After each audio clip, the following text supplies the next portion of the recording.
Let's start this meeting then. Are 7 you at o'clock. the airport?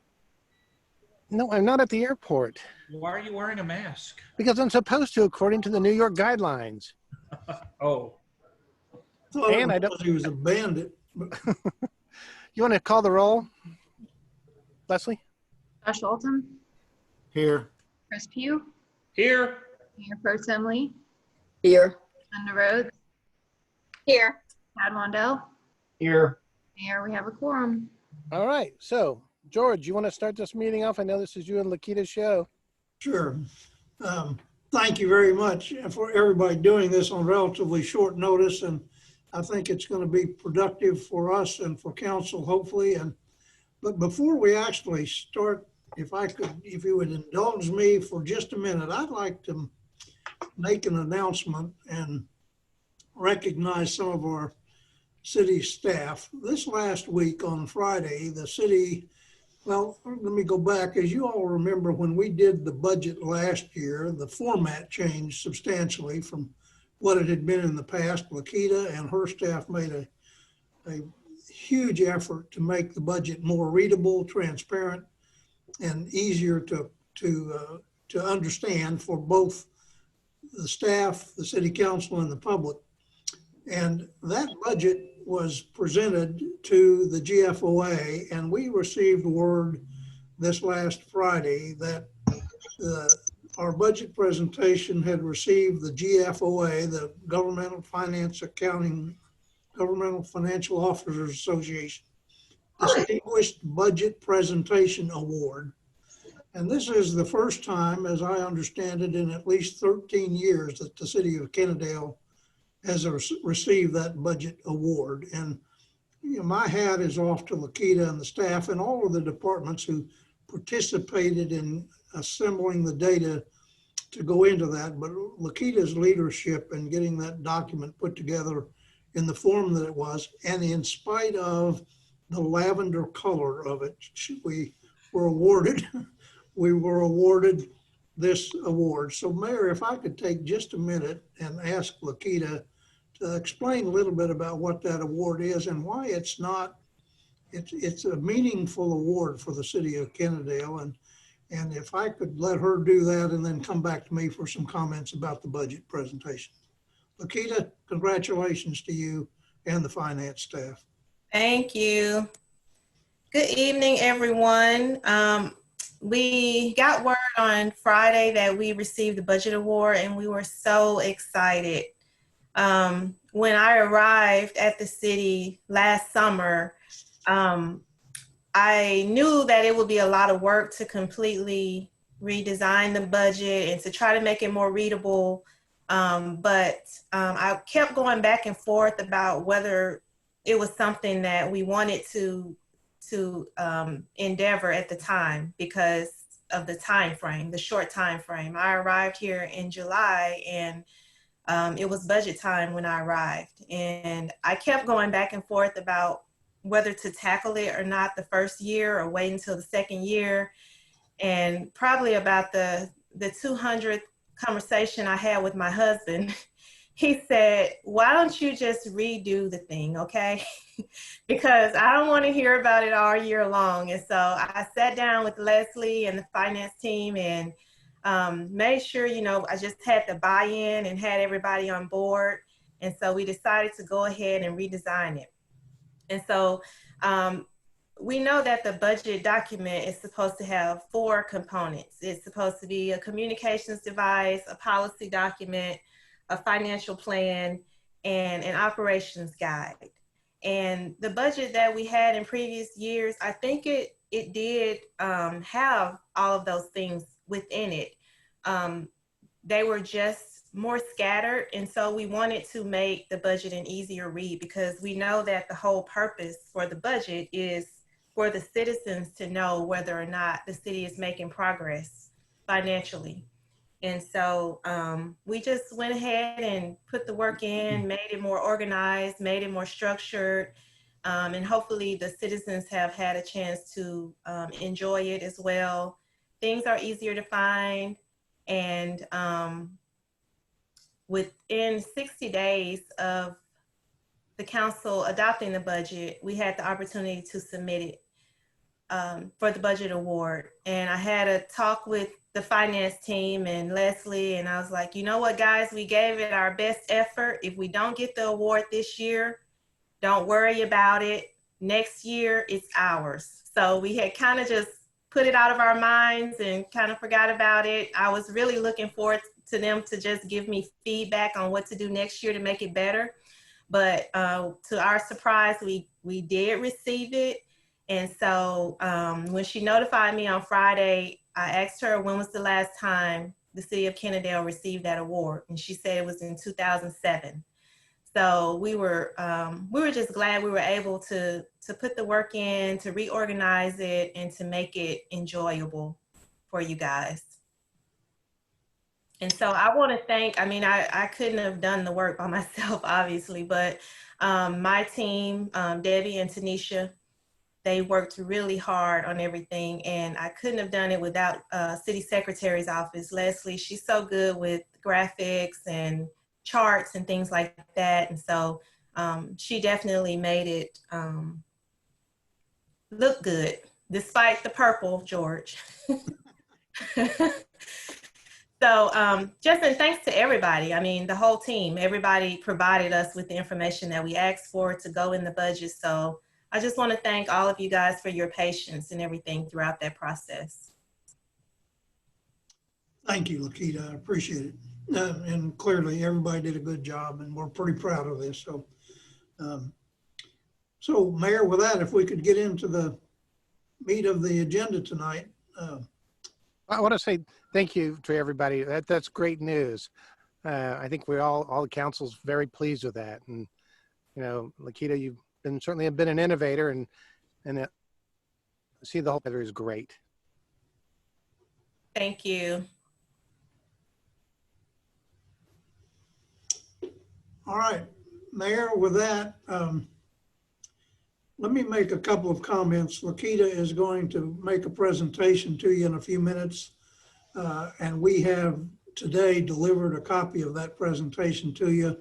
You may not have had enough time to really digest it, but she's going to get into some detail.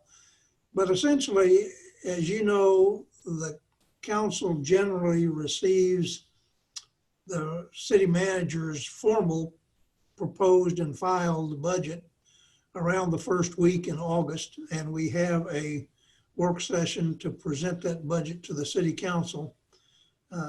This year is a little bit different in that we're having this session at the council's request, and I think it could be very beneficial to the management team as we put the final document together for your consideration at that regularly scheduled work session on budget presentation in August. To try to receive some input from the council on any specific philosophies or programs that you would like to see us include in the budget or exclude from the budget. So what we've done today is put together a very brief presentation to try to start the conversation with council and help you at least remember some of the things that we are dealing with at the staff level on a day-to-day basis as we put the budget together. So what we've done is to try to start out by giving you, and what Lakita will go through is a presentation on this year's, the current year's budget, and where we stand, again, at a high level with regard to revenues and expenditures.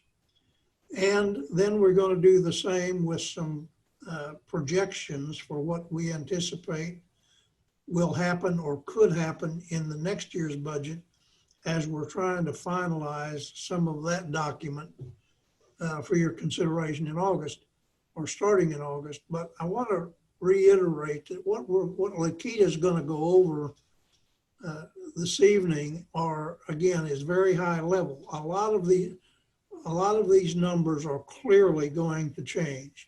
We don't have final tax values yet.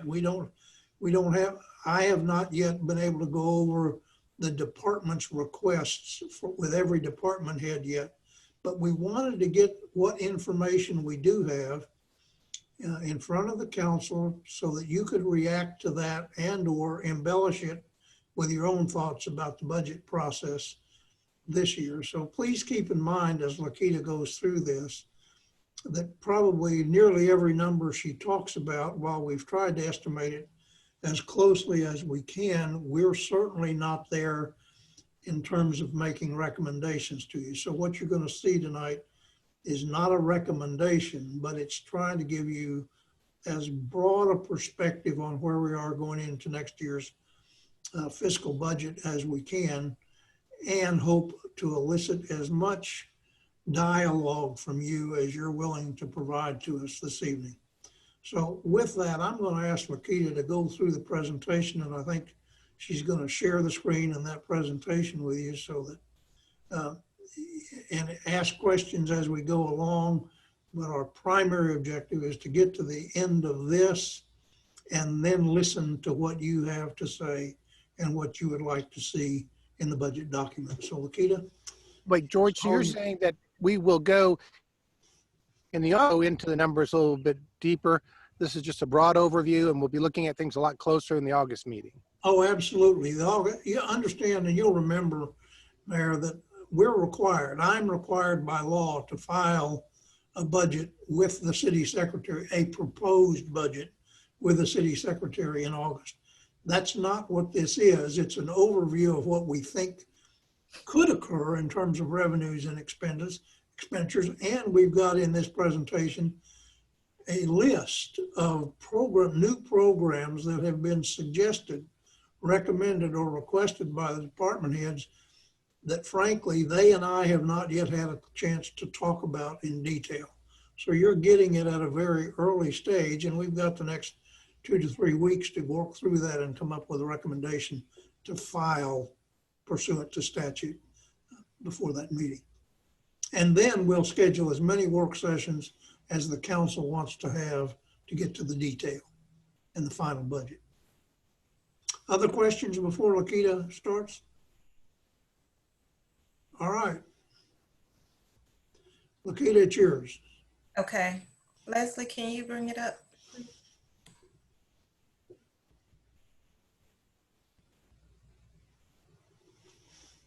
Okay, here we go. So as George mentioned, what we're doing tonight, next slide, Leslie, please. We're just basically gonna give the council a reminder of what was budgeted for fiscal year 1920 and where we're projecting to end the year for the general fund. We are gonna look at some preliminary revenue projections by category, very preliminary at this point. We're going to let the council take a look at the new program requests received to date. We're going to look at the budget calendar and timeline. The whole idea is to get objectives and ideas from the city council as far as what you would like to see, what programs you would like to see next year, what would you like to see continue, what would you like to see enhanced. We'll look at some prospective dates for a few legislative things that happen as far as the timeline for the budget for fiscal year 2021. And then we'll look at some next steps in the development of the budget.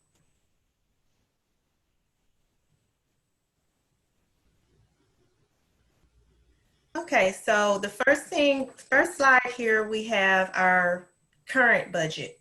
Okay, so it shows here the revenue that we budgeted for fiscal year 20, 6.9 million. And last month we presented a budget amendment that showed projections for fiscal 20. And we were projecting to end the year at 6.8 million. So what you see in the far right column is reflective of the budget amendment that we presented on last month. So essentially it's 38,000 more in revenue. And then there's also 286,000 difference in expenditures, which we'll look at on a future slide. Next slide. Okay. So here we go with fiscal year 20 expenditures. Again, we budgeted 7.7 million. and we were projected to spend 7.4 million. So that gave us a decrease in projected revenue of about 286,000. So what was the revenue? Why did the revenue decrease? I'm sorry, why did the expenditures decrease? Well, mainly it was staff vacancies. We had quite a few vacancies, especially in public safety, for a large part of fiscal year 20. And so that was some of it. Some of the decrease was also because of we wanted to decrease expenditures. Some of it was due to COVID. And then some of it was also due to us trying to be more cognizant of our spending and our commitment to keeping our bond rating at the rate that it is right now. So those are your differences there. And then on the next slide, this shows us again the recap of the change in fund balance. Okay, so when we originally approved the fiscal year 20 budget, we budgeted for $866,000 drawdown. And that was a result of some of the new programs, some salary increases that were supposed to occur in the prior year that didn't occur, trying to bring some of the salaries up at least within 80%, 70, 80% of market. And also the drawdown was budgeted too because of what occurred the prior year where we adopted the budget but didn't support it with the tax rate. So that carried over into fiscal year 20, okay? So what we were projecting in the far right column is a slightly better outcome. So we were looking at about a $618,000 drawdown instead of the originally budget $866,000 drawdown. So let's talk a little bit about, sorry, Leslie, go back on one. Let's talk about. Can I ask a question? Sure. On the previous slide, just generally speaking, what are the non-departmental expenditures? Because I see that was over our projections by about 50,000. Most of that is due to one of our employee benefits where, and Danielle may be able to explain it a little bit better than I can. One of the employee benefits is if an employee exceeds their out-of-pocket maximum for medical care or medical benefits, then our benefit plan kicks in and pays for some of that. Mm-hmm. That is something that's really hard to budget because it's based on incident. And so that's what the majority of the difference was. So basically healthcare. Mm-hmm. Expenses. Okay, thank you very much. Yeah. Okay, so let's, back here, let's talk about the fund balance and the percentage of fund balance as a percentage of expenditures. So when we look at that $866,000 drawdown, that was a 7.9%, okay? And so we know that our goal is to keep that between 15 to 25%. So we budgeted lower than what we thought, lower than what the policy requires. The good news about it, if you look at the projected column, the $618,000 drawdown, that gets us back up to at least about 13%. And so that's a more positive balance that we're looking into carrying forward into fiscal year 21. And then we'll talk about fiscal year 21 projected fund balance in a later slide. Lakita, and George, isn't one of the reasons that we were able to do that is that staff made a concerted effort in terms of not hiring people at a certain time to save money and other cost-saving measures? Yes, it was. We left a number of positions vacant longer than we would normally have done, including some in public safety, but other departments as well, and understanding that personnel services, salaries and benefits probably represent at least 75% of our annual budget. That's the most logical place that we can identify large enough sums of money to save that we could have met the challenge that we were working toward, particularly with regard to our bond rating and with S&P. So yes, Most of it is salaries, and was deliberate across the board. And I'm going to jump ahead with Lakita, but I'm going to guess we're going to try to do that again for the following year, especially with COVID and everything else. That's a question for when we get to the projected. So I just want to make sure I remember that question. Okay, yeah, we can definitely discuss that. Okay, so moving into fiscal year 21. So you see here, the chart shows all of the various revenue sources that the city has. We know that property tax account for more than 50% of the revenue. And then close behind that is sales tax. So that is where the majority of the revenue comes from. We've made some very preliminary proposed revenue for fiscal year 21 based on prior year trends and just based on other certain one-time scenarios that we look at, like as far as sales tax, what you see represented here is 1.4 million in sales tax projected for next year.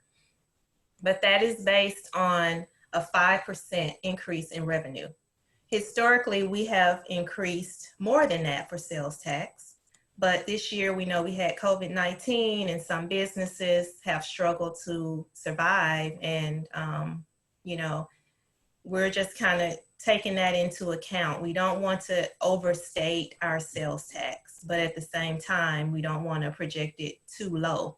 So for the purpose of this presentation, we're projecting the sales tax at a 5% increase over projected for fiscal year 20.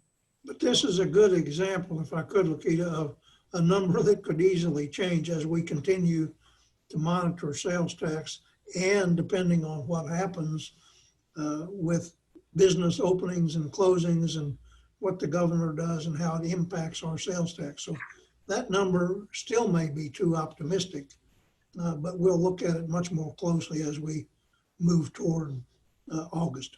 So. Yes, absolutely. And the same thing for property tax. You know, the number that we have here, the 4.4 million, that is a 5% increase over the fiscal year 20 projection. Now, that shows just a solid 5% increase in property tax revenue. That says nothing about the tax rate. We have a lot of things to still figure out before we kind of know where that's going. But I looked at historical years back from 2015 to kind of make somewhat of an accurate projection at this time. We will definitely know a lot more by the end of this month when we get the final values from the appraisal district. Next slide.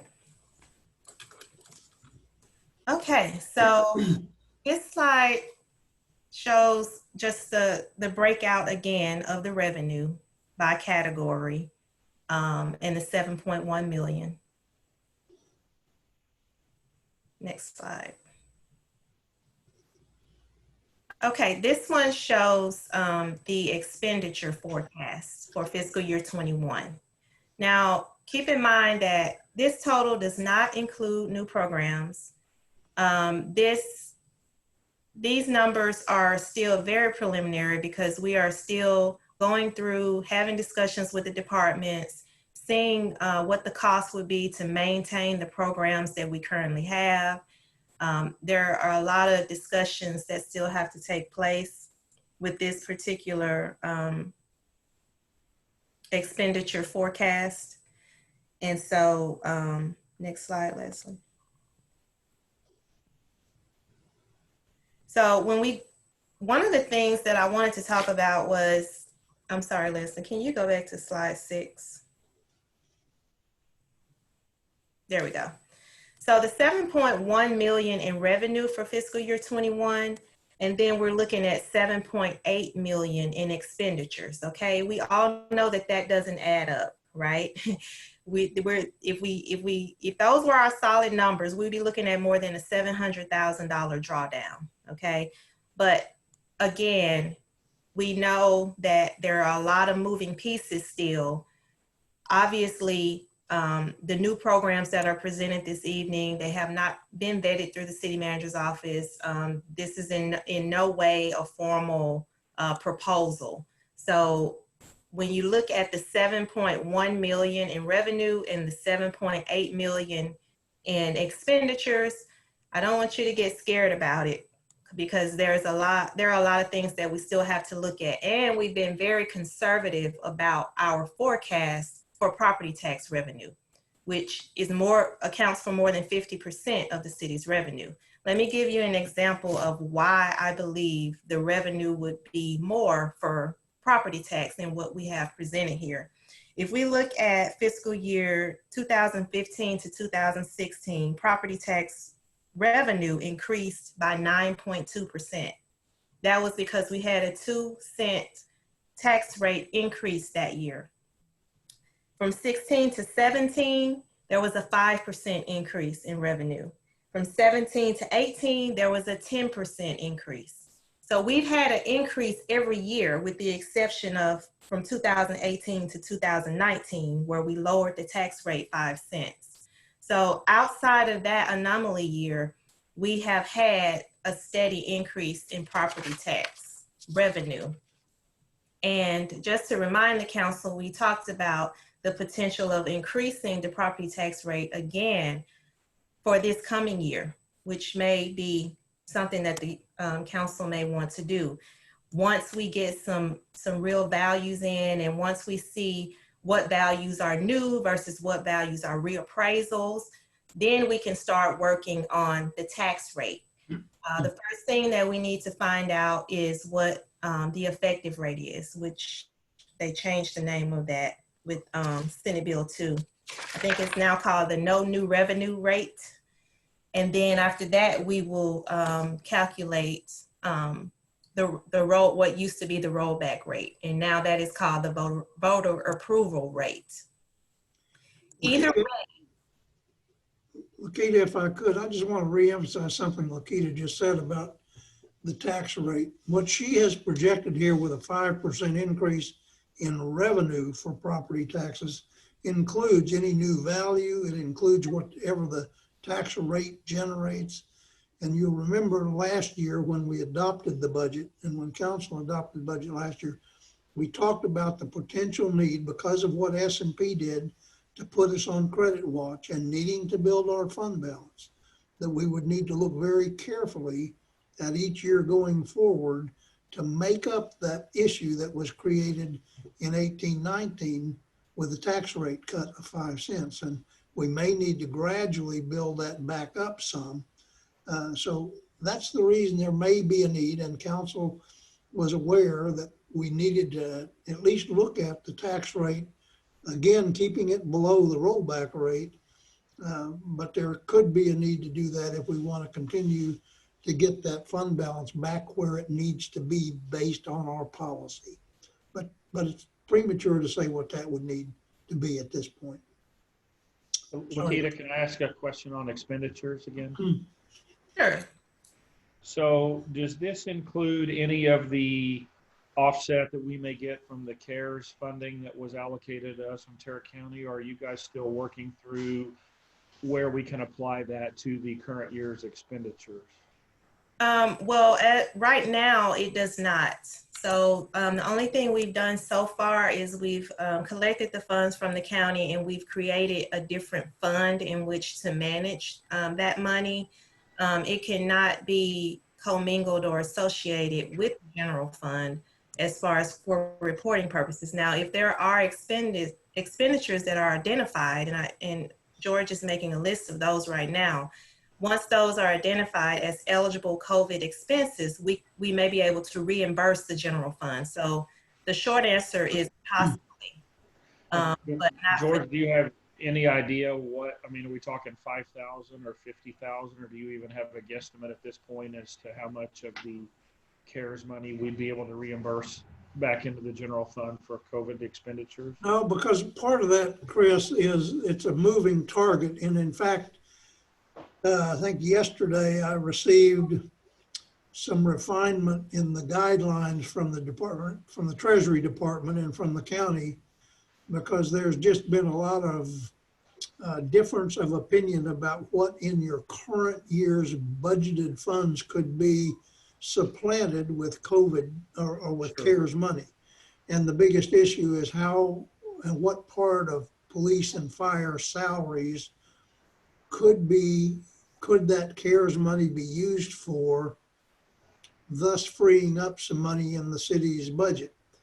And the pendulum has swung from everywhere from 100% of police and fire salaries to what's now being refined, at least in my discussions with the county and their understanding of Treasury rules, to be that portion of police and fire salaries that we can directly attribute to the shifting of duties and responsibilities in those departments to accommodate COVID-related issues. And we're still trying to identify that. And Chris, that's a long answer. I don't know what, Sure. I think it could be as much as a couple of $100,000 or more. But we've also got other things that we're considering presenting to the council as recommended uses of that CARES money, and which could include some other things in the community rather than related to the city's budget directly. Sure. So hopefully we'll be able to get numbers to you about that and how it might impact savings in the city's budget, but I wouldn't count on it at this point as being a large amount until we know what else the council might prefer to use that CARES money for. Well, I know it's a complicated issue. And I know the Treasury Department has not made it simple, and I just wondered where we were in sifting through that. So I appreciate it. I know you and Lakita are working hard to try to get every dollar out of that we can so that we can keep it in Kennedale. I appreciate it. Thank you. All right.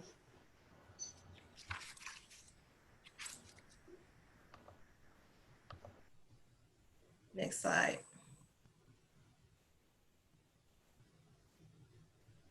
Okay. So again, you know, I don't want to beat a dead horse here, but there are certainly things that would affect the revenue proposal that we looked at tonight. And it's not even an official proposal. It's more of just a forecast. But these are three things that will certainly affect that number. Property tax, of course, when we get those values at the end of July, we'll have a better idea. We're going to work closely with the appraisal district and the tax office on our calculation, review it very carefully to ensure that we're presenting the best possible tax rate scenarios to the council, especially in light of the new Senate Bill 2. So there's still a lot of work to do property tax wise. For this particular presentation, we are only including a 5% increase in property tax revenue. But certainly, you know, be prepared to think about a tax rate increase, you know, to kind of make up for previous year, and to also meet the $500,000 threshold that that is out in the new legislation. So we know that with Senate Bill 2, we have what they call the de minimis rate. And if all else fails in our favor, with the de minimis rate, the adoption of a de minimis rate, we would be able to still raise at least 500, no, not at least, a maximum of 500,000 in property tax revenue. So still a lot of work to do there. Sales tax is obviously another area where the outcome can be dynamic because it's based on things that we can't obviously predict. But what we've done is gone back and looked at previous years. Again, we've accounted for some for COVID and the fact that that may have affected us some. So as we get closer to the end of this year, we'll know more about how COVID has actually affected sales tax revenue, and we can make a closer projection. And then, of course, with permits and fees, I know the permitting department development, they're working very hard to bring new development into Kennedale. We do hope that we have an increase in permits and fees as a result of new development. So that may be another area that may change significantly between now and budget adoption time. Next slide. So now we're going to look at new program requests. And these are essentially just requests that we've gotten from the departments to date. We'll kind of go through them in detail, let the council take a look at it, see if it combines with any of the ideas that you already have about what you like to see next year. But essentially, this is how those programs would affect each of the funds being presented. So the general fund, we're looking at an increase of $357,067. Capital placement fund, there are some items there that are pricey, but items that have been recommended. And then in the stormwater fund, $25,550. So for a total of all funds, $734,617. So now we'll look at those in a little bit more detail. So these are general fund requests, and for the fire department, did anybody have a question? No? Thought I heard something. Okay. That was me, Lakita, I'm sorry. Go Okay. ahead. Okay. For the fire department, you can see that a fire marshal is being asked for in the fire department to assist the chief with many different things, staffing and regular fire department operations. If that is something that will be considered, the cost of that is $132,500. That does include salary and benefits and the capital equipment and the supplies that accompany that position. There are several building maintenance items that the police department is requesting, and a few other things, a vehicle maintenance program, just something to help with the aesthetics of the city and the aesthetics of the police department as a whole, $23,550. Chief So- Brown, can you address who's been doing the fire marshal duties since we don't have one? I'm going to defer to Chief Brown on that one. Presently, I'm doing them. And Chief Brown, about how much of your time would you say is dedicated to fire marshal responsibilities?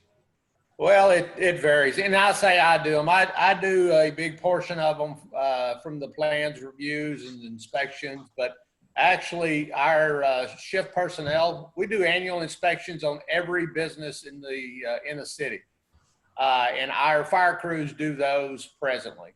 What I would like to see going further is that we have one dedicated fire marshal that does all plans reviews, all new building construction, does all of the annual inspections of the businesses, and that's more for a consistency standpoint. We have one guy that would be dedicated to the health and safety of those businesses throughout the city. So there's plenty of work for a fire marshal. It wouldn't be a part-time position. There's plenty of work, and you know, this is a position that I look at as ultimately my number two. If something were to, this is a guy that I would say that we would want to plan to grow within the organization and be the replacement fire chief down the road if it got to that point. So it's a development. It's a ton of work that presently our shift personnel is doing as well. So yeah, it's definitely a full-time position, and it's planning for the future is what it is, and the growth of the city.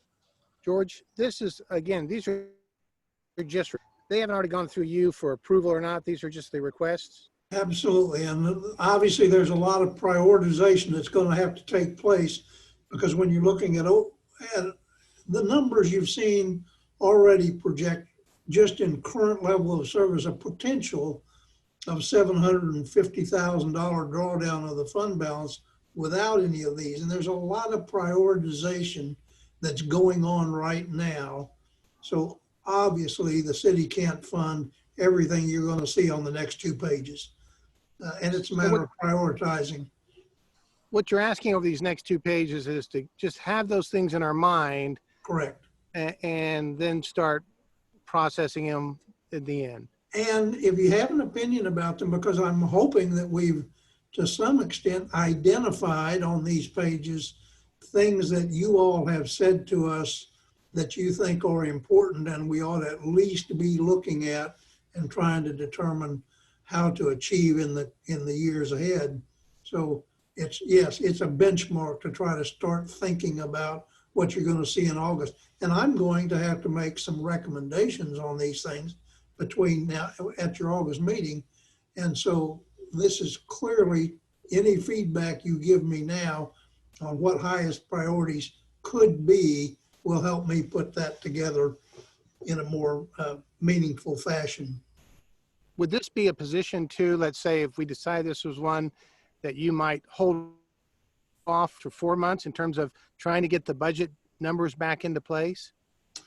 You can, and I think if it were a matter of helping balance the budget, you could budget a fire marshal as an example for coming on board in mid-year and save half the year's salary, understanding that it's in the budget next year, the next Right. year for a full 12 months.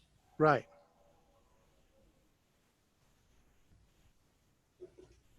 Are there any more questions so far? Okay, next slide. Okay, continuation of program requests for general fund. Library, 10,428, and you can see what that's for, converting a part-time clerk to a different job title, a self-check software for citizen use. In the senior center, there was a request to renovate the restrooms. I think that's something that we talked about a lot before, and possibly replacing some of, the stove and the refrigerator, some of the older appliances that are over in the senior center for a total of $29,000. And then within the city manager's office, the request for a full-time assistant city manager, and that is to just help support all of the departments, to directly supervise several departments, and to assist with the needs of the city council. If I could, Lakita, interrupt just another comment. When you look at this list of proposed new programs, there clearly could be some of these things that we'll figure out a way to work into the current year's budget and take it off the table for next year. For instance, replacing a stove and a refrigerator. If we can find savings in the current year's budget to do that, we can take it off the table for consideration next year. So that's another opportunity that we might have as I get into budget discussions with individual departments. And George, the senior center, that's not including, just we're clear, that we may be spending COVID money for some other upgrades to the senior center. That's correct. We have a list of other things that we're considering for funding there. And you'll see that when we get CARES money suggestions to you. Thank you, George. Next slide. Within the stormwater fund, a full-time administrative assistant was requested for a total of $25,550. That covers salary and benefits. And then also we had a number of capital replacement items that were requested from the fire department. Some of them, of course, we've kind of talked about, I think, an ambulance in the past, and that will be one of the larger ticket items, and certainly it would have to be prioritized, and we will have to kind of take a closer look at our capital replacement schedule. I'm sure that James will argue that it is something that we need right now, and just looking at some of the medical equipment and some other things that were capital They have been on the replacement schedule. They've come up for replacement years prior to now.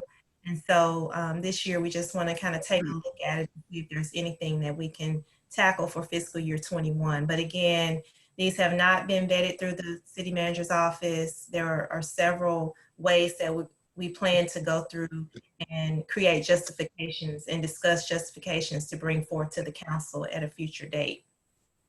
And George, the ambulance, I have that's a something question. we'd rather pay cash with rather than bonding out, because we had that same argument with the vacuum truck a while back, is we don't want to be bonding out something longer than the life of the vehicle. Well, no, and we wouldn't do that. I mean, obviously, if we paid for something like that with debt, it would be over what we expected the life of the vehicle to be.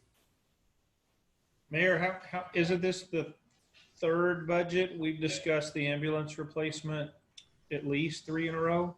Yep. And I have a Chief question, Brown, Chief. how can you give us your straight up assessment on the ambulance? I know last year you talked about some of the equipment was at its end of life and unsupportable in the future. Chief, tell us the maintenance, what the maintenance cost was this year too, if you don't mind. Well, the maintenance cost out of last year's budget, we were able to we replaced an engine and a transmission, and I think the transmission was out of last year's budget and not this budget. And that's in our frontline ambulance. The biggest concern that I have, our reserve ambulance it will be 14 years old this year. And so the way it works on the capital replacement plan is what we like to run an ambulance 5 years frontline.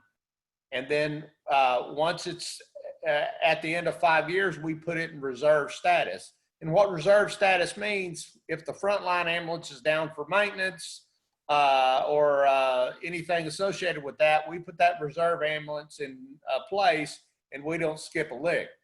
The issue with this ambulance is I'm afraid to put it in service, quite honestly. When it goes into service, when the other one is broke down for whatever reason, I hold my breath, hoping that it doesn't break down. So that's my biggest concern with the ambulance itself. It's just not reliable as it needs to be. Well, we've actually had situations in the last 2 years where both ambulances were down, and we borrowed an ambulance in order to stay in service. So we borrowed ambulances from Everman once and from Pantego as well. So that's been a couple of years, but That in itself says something that's actually pretty embarrassing that we have to borrow an ambulance from somebody. And the good thing is that we have an ambulance builder here in the city. I mean, what kind of deal is he going to give us? You know, that might work out pretty good. yeah, I've spoken with him. It's been a few months and gotten some preliminary costs from him, and that's what some of these are based off of. Chief, if we move the primary ambulance to the reserve, how confident in you are in the reserve ambulance lasting for the next 5 years? I'm confident in that.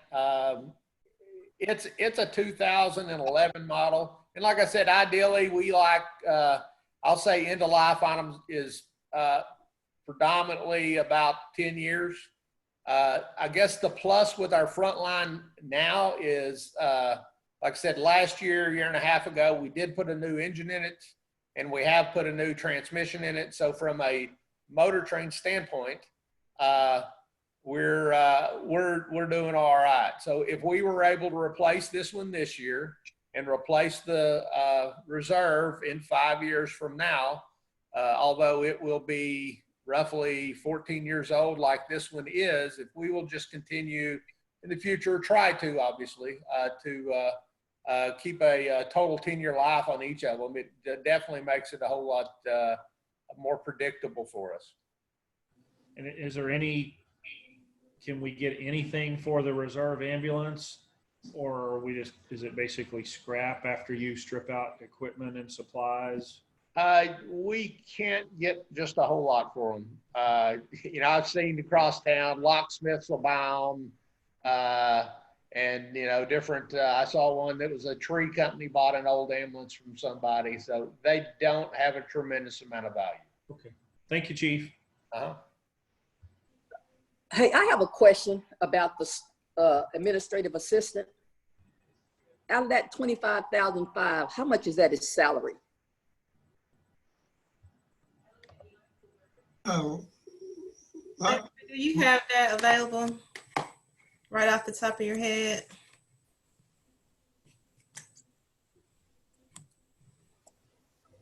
is Not Larry, off the top of my head, but let me look, see if I can find it here. Okay, if not, I have it someplace.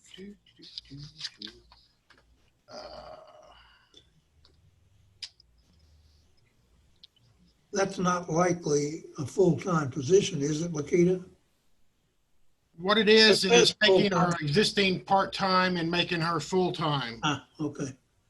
So, you know, I don't see. Salary is 18,000 of it. It's on 2 different pages. And the rest are benefits. Okay, that 18,000 is not a livable wage for anyone. So if we're gonna bring in a full-time assistant, or even a part-time, we need to pay them so they can live Well, I decent. think what he said is there's a part-time now. They're upgrading to a full-time that would add another 18,000. No, the full-time is going to be the 25, right? With benefits is going to be the 25,550.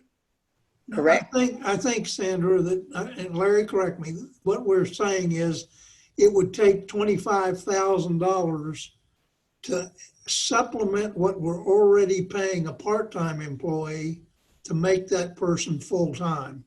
So is the $18,000 for salary supplementing salary that's already being paid part-time? I believe so. The That's category correct. is 1/2 full-time administrative assistant. That Oh, my understanding is- 18,000, sorry, Larry, that 18,000 would go on top of the salary that she's already making. So what is she already making, Danielle? Well, you got me on the spot. Hold on one All right. second. Let me pull up my, my deal here.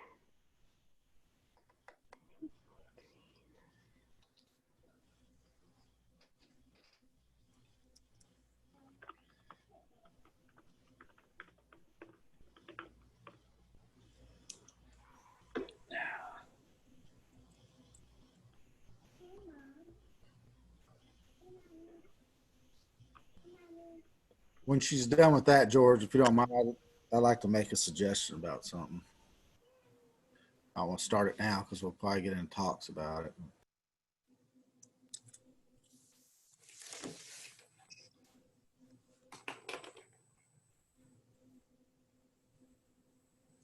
Okay, her current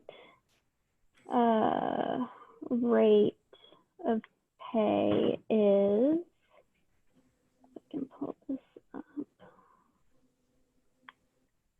Where is she at? Her current rate of pay is $17.57 an hour. So she's working part-time right now, so 25 hours a week. So That's 22,800. yeah, 22,841 is her salary right now, part-time. So that, she'll move up to 40,000. yes. That 18. Okay, good. Okay.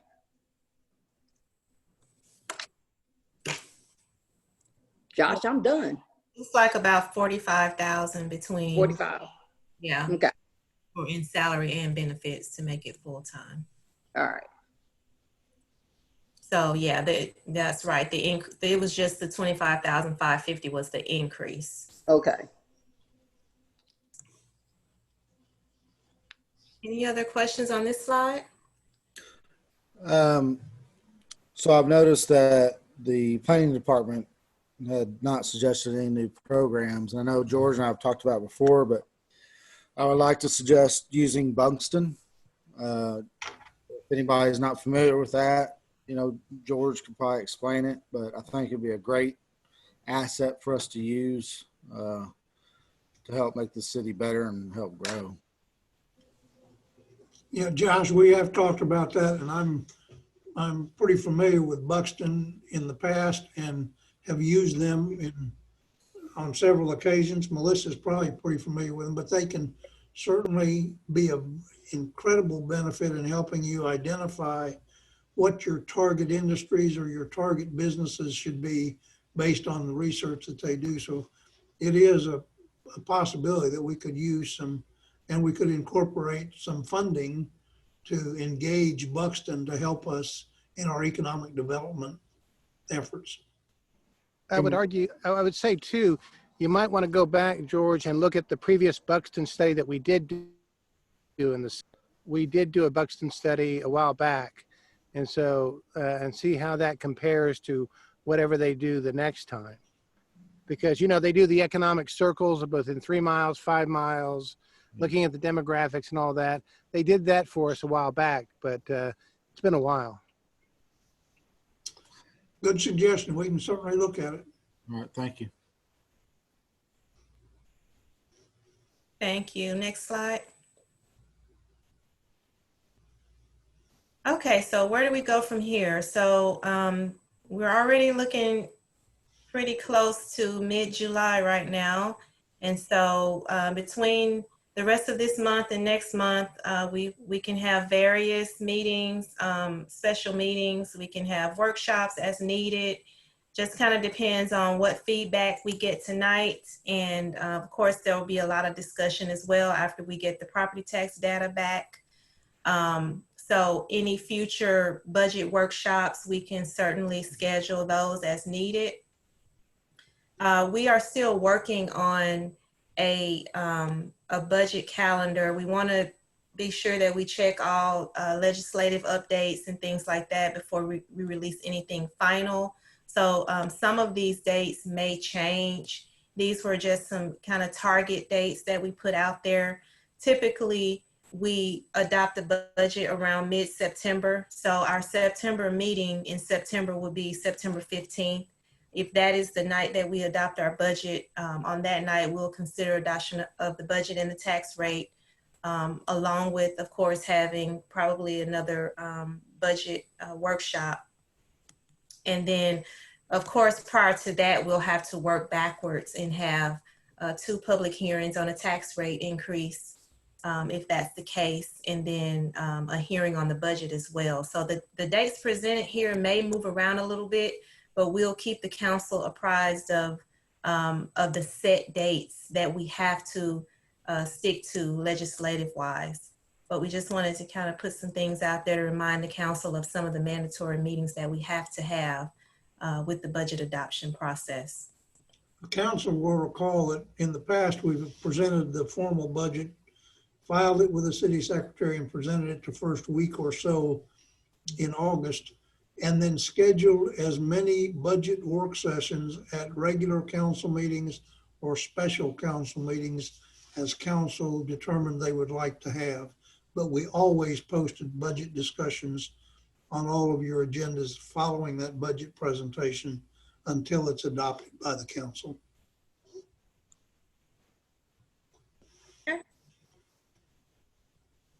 Any questions about dates? And, you know, again, we will have pretty much a more formal budget calendar in the next couple days here. I just about got it all nailed down, but I want to do some double checking with some of the legislative deadlines before we put anything definite out there with these dates. Next slide. Okay, so at this time, you know, we definitely want to get the council's input. You've had a chance to look at some of the submissions from the departments. Again, these we will have to have further discussion on all of them. All of them have to be prioritized, of course, and stacked up against, you know, what ideas the council has. And so we are just starting the process of having some of those preliminary meetings with the departments to get their justifications for the ideas that they've presented to us so far. You know, again, there are moving pieces, you know, we still need as far as revenue projections, but we just wanted to put this out here to you guys is to give you a broad overview of what things may look like next year. And we'll be taking notes this evening to get your input for further discussion. So at this time, I'll turn it over to the City Council. Well, let's just go around the room. Linda, thoughts, suggestions, questions? Yeah, I'm looking at my notes here. As far as like the new programs, definitely on board with, can y'all hear me? Yeah. Mm-hmm. Okay. All right. Definitely on board with the capital improvements and the police department, the items listed there, as well as for the library, the software request. And maybe I can clarify with Amanda as far as it says that software, does that mean it says self-checkout?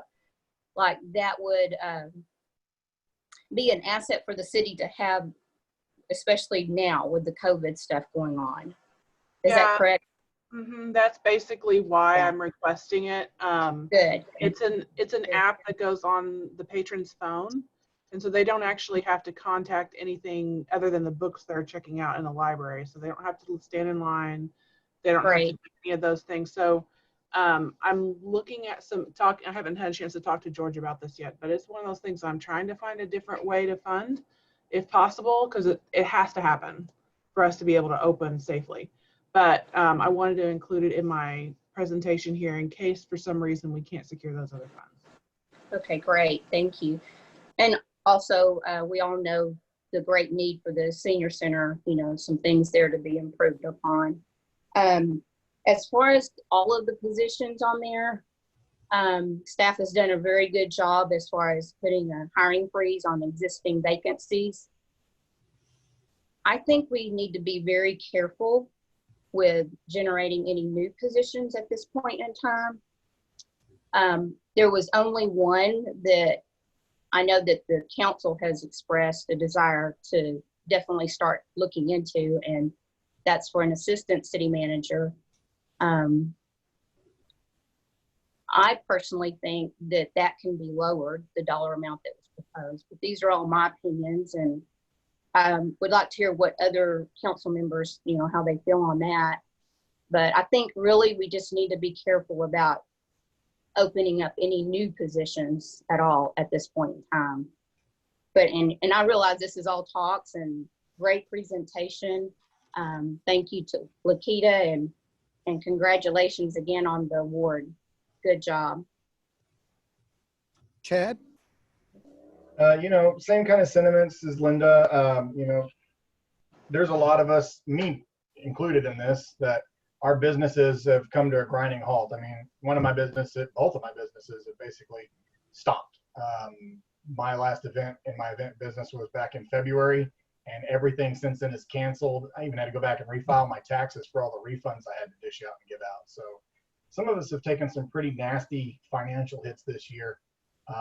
And, you know, part of our responsibility as council people is also to protect the financial health of our citizens.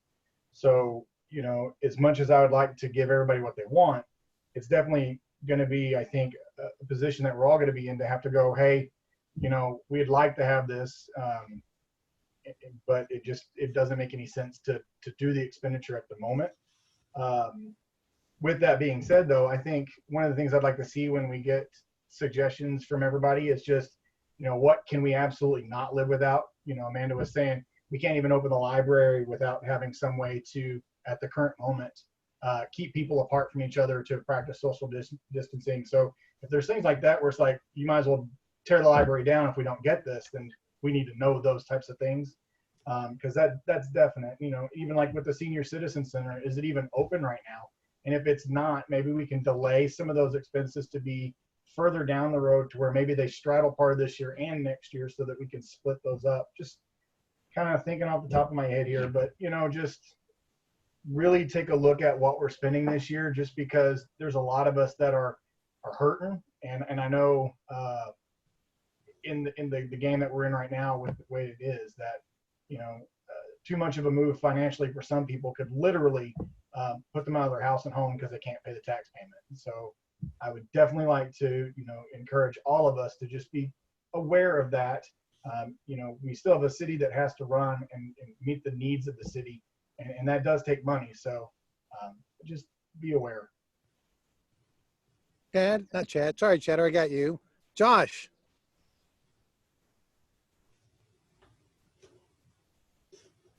Let me figure out how to unmute this daggum thing. I just want to first thank all city staff for all their hard work. You guys have done an outstanding job.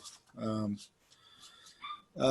answer Linda's question with personnel, I think with all this new construction, it's imperative that we have a fire marshal. There's just too many things safety-wise that could go wrong, and it's just too much to handle for one person. So as far as the extra personnel, that's kind of my suggestion. I know we talked about last budget's increasing taxes because of what went on before we came aboard. And I think, we need to in the future. However, right now we're in extremely uncharted waters with COVID, and I just can't see doing that to the citizens right now.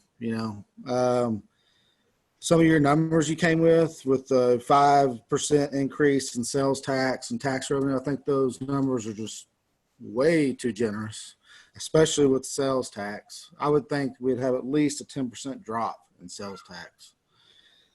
And so kind of with Chad, I think we need to be very conservative this year. I'm glad we're meeting early and trying to get this out of the way. Those are kind of my viewpoints, I guess.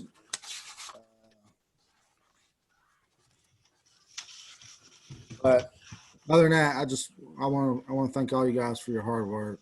I know it's been tough. People working from home, answering emails, all that good stuff. It's a strain on you and your family. Believe me, I know. And just thank you for doing what you do. So. Chris?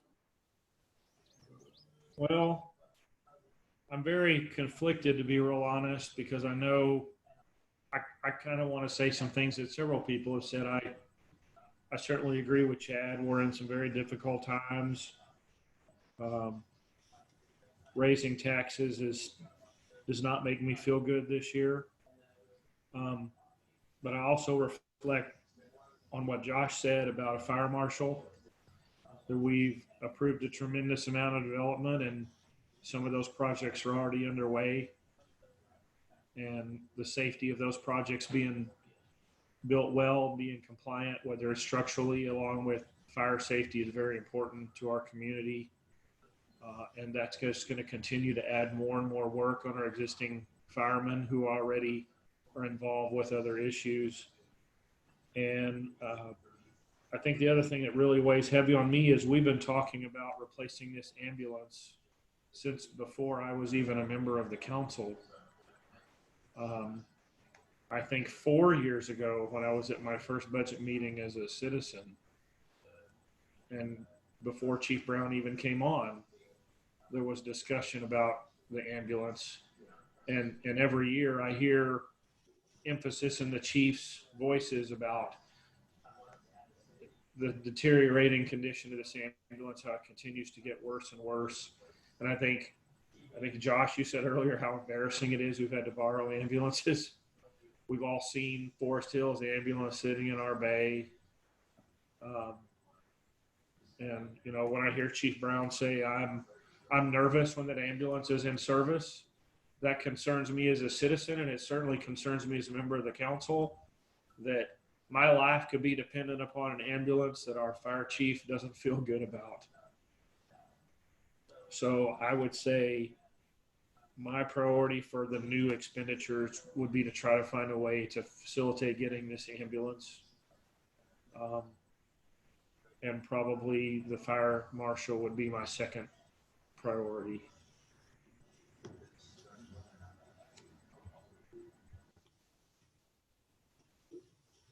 Anything else, Chris?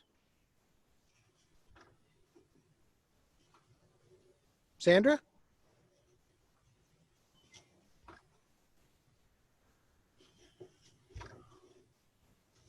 Sandra?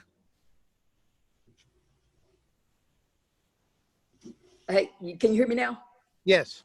Okay, I agree with Chris and Josh about the fire marshal and also the ambulance. We have been waiting a long time to get this ambulance, and I think it's time for us to just get it done.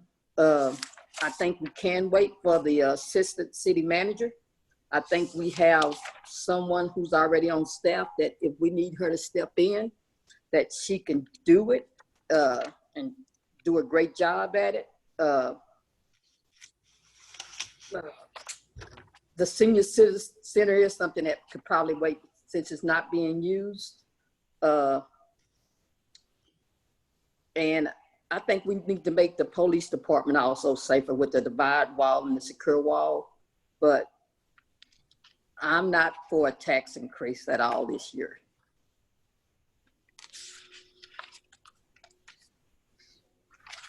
Sandra? That's it. All right.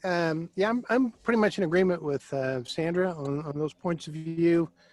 But I do, you just can't, and I don't think anybody here suggests not spend any money because Josh may not know this, but there was a time when we sent an ambulance down to pick up somebody who was having a heart attack. It broke down. We sent a reserve ambulance. They picked him up and it broke down and that guy died. And that was down at the racetrack.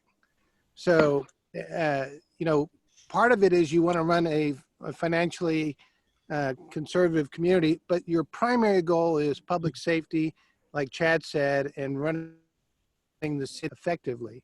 My question I would like to, and maybe this is for the next council meeting, George, is can we get an update of all the projects that are in the works that may help us down the road, whether that's at the end of Tree Point, whether it's the hotel, what stages are we at those projects? Even though they won't come onto the tax roll probably for another 2 years, what's the long-term impact of those and where are we at with that? Okay, yeah. We can do that. But I do know we'll end up spending a little bit more money because even if we don't raise the tax rate, we're going to see an increase in value. Isn't that correct? Say it again, Brian. I said, even if we don't raise the tax rate, we will see an increase in value. Well, right. And again, there are several things that make up the increase in tax revenue. Increases in value on existing property is one of those things. New property on the tax roll that wasn't there last year is a second, and the tax rate would be the third. So any of those affect what the total revenue is going to be. If we don't do anything with the tax rate, that doesn't mean there won't be any new revenue from tax collections. So we'll still see it, and like I said, we'll still see somewhat of an increase. That's likely, but we don't know yet whether in fact, and I appreciate Lakita's very optimistic perspective on values, but the fact of the matter is they've continued to decline as we get notices from the appraisal district each month. And so we don't know whether there's going to be any substantial increase or potentially a reduction in the total roll from last year to next year. And then this question is for Lakita. Lakita, you can read on social media, people say, well, these people accountable. It doesn't hold the city accountable. It doesn't hold other people accountable. In your professional opinion, has this last budget and this budget, are we holding everybody accountable for the amount of money they're spending and what the reasons are they're spending it? Yeah, certainly. I believe so. I think this current budget that we are in right now has been very responsible.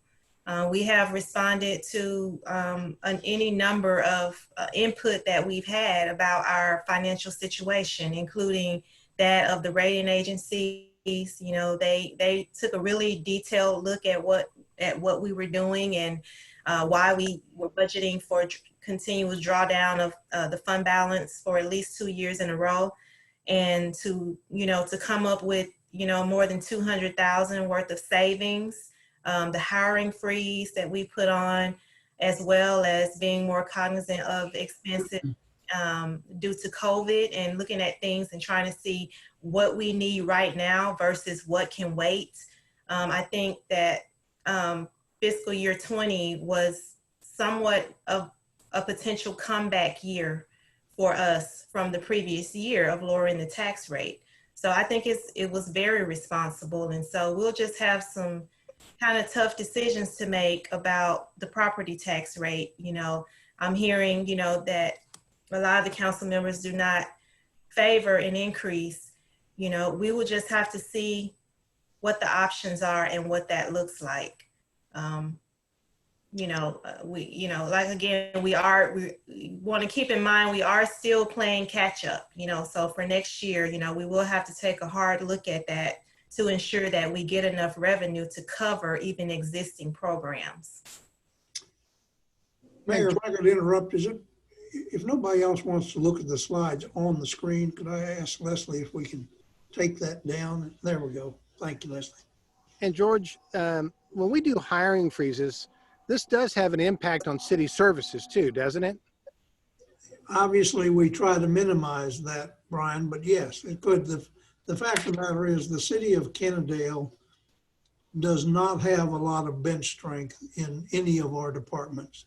This city is at a very minimal staffing level to begin with. So yes, anytime we don't fill vacancies, and it's the reason we've tried to avoid keeping positions vacant, particularly in public safety, but service suffers when we don't fill positions. Right. So if we've got the fire chief and he's out there doing all these inspections, that's pulling him away from other duties. Is that correct? That's correct. Clearly, and the fire inspection part of that department is critical. As Josh pointed out, that there are a lot of duties and responsibilities that a fire marshal's office performs. And I don't think, frankly, let James speak to that, but we don't need to suffer under the illusion that even one person in a fire marshal's office can accommodate everything that needs to be done from a fire prevention perspective. But it's a start in the right direction. Yeah, I just want to make sure that we clearly been trying to save money everywhere we can. It does have an impact on services. It does. And some of those savings can be false. I mean, they really result in overtime costs or some costs somewhere else down the road. And we're only looking here at the general fund budget. We haven't started looking at the water and sewer fund or anything like that yet. That's correct. We wanted to have most of the discussion, if we could, with you tonight to get through the next 2 or 3 weeks of preparation of the budget about the general fund. Does council have any more questions for Lakita or George or anybody else on? I guess one more thing before I do that again. We will still see a discussion of the capital project soon too.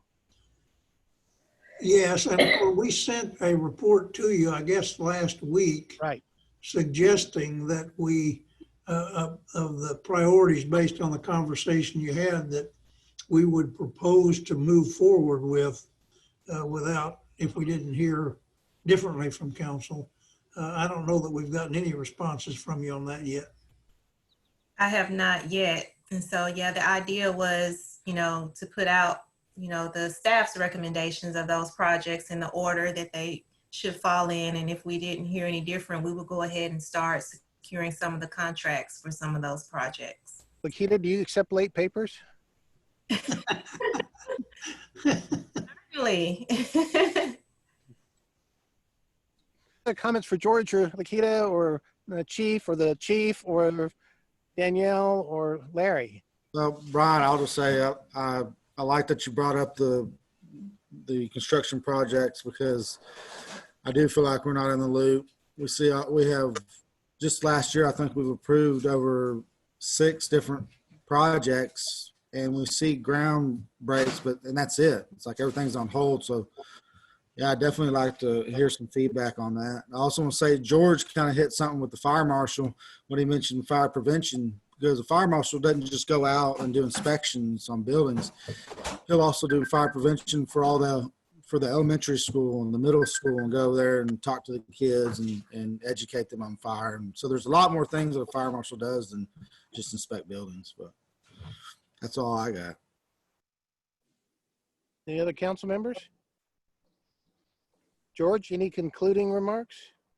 No, except that I think some of the things you've suggested are very helpful, and I hope we had captured some of what you've been thinking about in the presentation. Josh, my apologies for failing to put anything about Buxton in that presentation, but it's clearly something we'll look at. And Mayor, if there's anything else specific on specific projects or programs that you'd like to see us pay attention to as we put together the city manager's proposed budget, please send me an email. We're very receptive to any suggestions or recommendations you have. And one last thing, George, are we going to see your proposal for COVID spending on what projects we're going to do? Yes, yes. And I'll tell you that I received, I think it was yesterday, the forms that the county would like to see us send to them on a regular basis, on a monthly basis, of how we propose to spend that money. So we just now have the new guidelines from Treasury.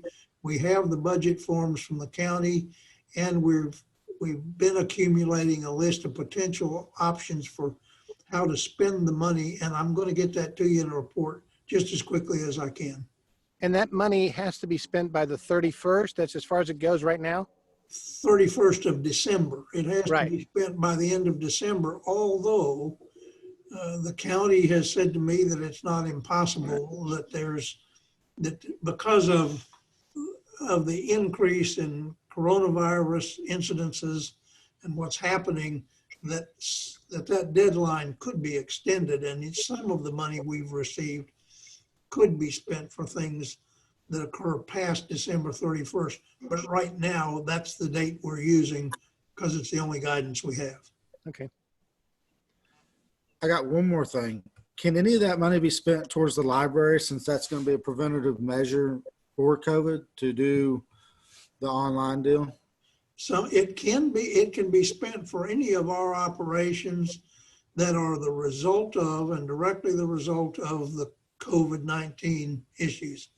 The thing that I'm trying to measure, and I would hope council would too, is there are some programs that would benefit local businesses, or that might benefit even students in the community that are clearly in need because of COVID, that might take a priority over supplementing or supplanting some of the city's budgeted money. And that's what I'm going to try to point out to you when we get the complete list. But the answer to your question, Josh, is yes, if it's COVID related. Well, I want to thank all the staff for putting this together pretty quickly. I know that was a lot of work, George, and you guys did a great job and answer our questions. I hope this helped you guys a bit in terms of priorities. Clearly it does, and we appreciate the time. Yes. All right. Yeah. That's all we have, Mr. Mayor. Do we need a motion to adjourn, Leslie? It's Mayor Johnson, this is a citizen. I'd like to speak. This isn't, Good. but it's not a public hearing, Rocky. Oh, okay. Okay, so, but we'll have one soon enough when we get the final numbers in. Is that okay? Okay. Okay. Yeah, sure. Right. Good night. Okay. All right. Well, good night, Rocky. All right. So if that's the case, then we'll just end this work session. Thank everybody for showing up. Thank you. Goodbye. Be safe. Bye.